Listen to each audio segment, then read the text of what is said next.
just we're in good condition, which I was a little bit concerned about, because even though they were here all summer, for the first time they had about 8 days off before we started, and that's different.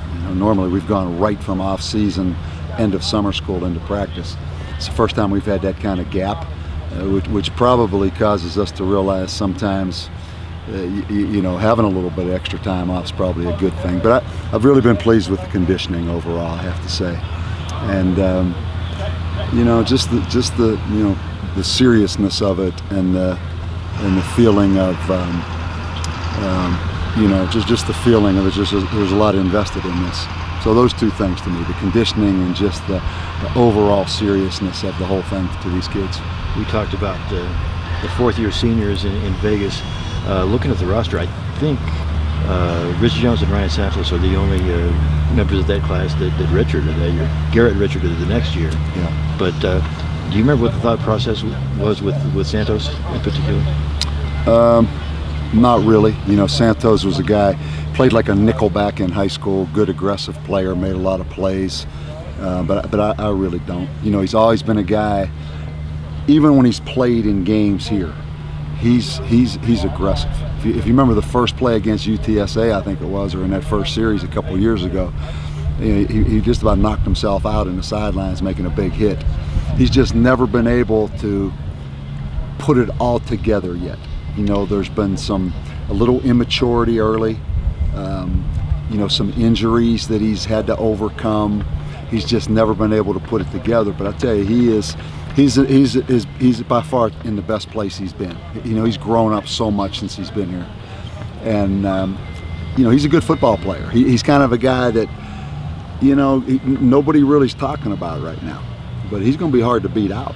If he can just continue what he's doing. All of a sudden, those are the guys you're looking for. Those fourth-year guys that it's their third year playing football, and they've got some savvy to them now, and they know how to navigate just the day-to-day things that go on with this.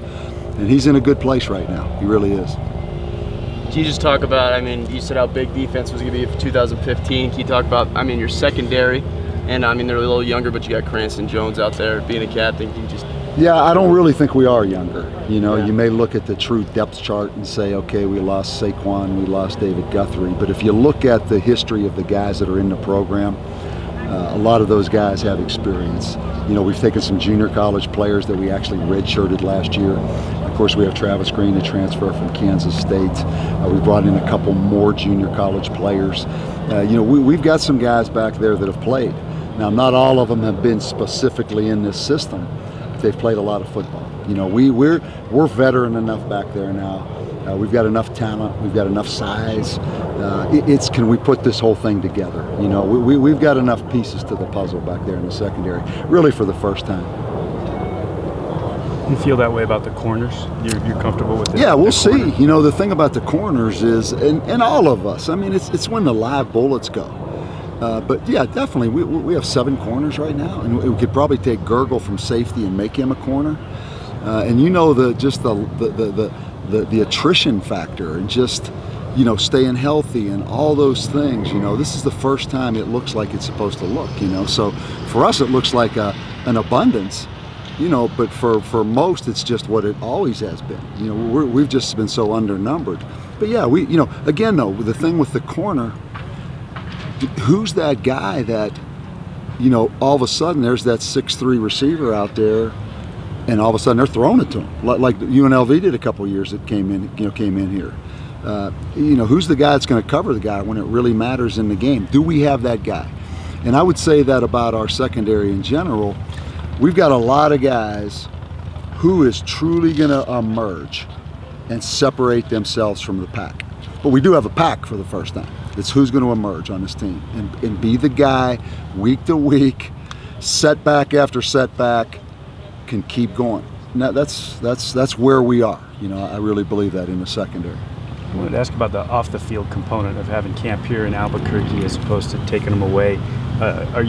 Is it something where you feel like you have to be more vigilant to keep delivering the message about, the importance of that and keeping the nose to the grindstone?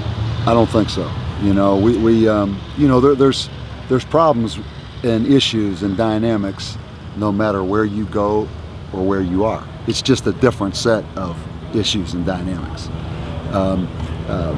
You know, everybody being at the same place in the same hotel 24 hours a day, no separation from each other, that brings on a certain dynamics. You know, so Robert, you know this, with each situation, through experience, you learn that every situation brings certain potential problems. So our message is always consistent. Every day it is you know, I gave the Winston Churchill quote last night of, you know, building can be the process of years. Tearing down could be one stupid decision, basically. You know, building takes the process of years, and tearing down can be one stupid, mindless decision. And that applies to everybody in that room. And that's the same message every day. The same message Winston Churchill was trying to get out there, you know. So, no, we bang that drum every day, man.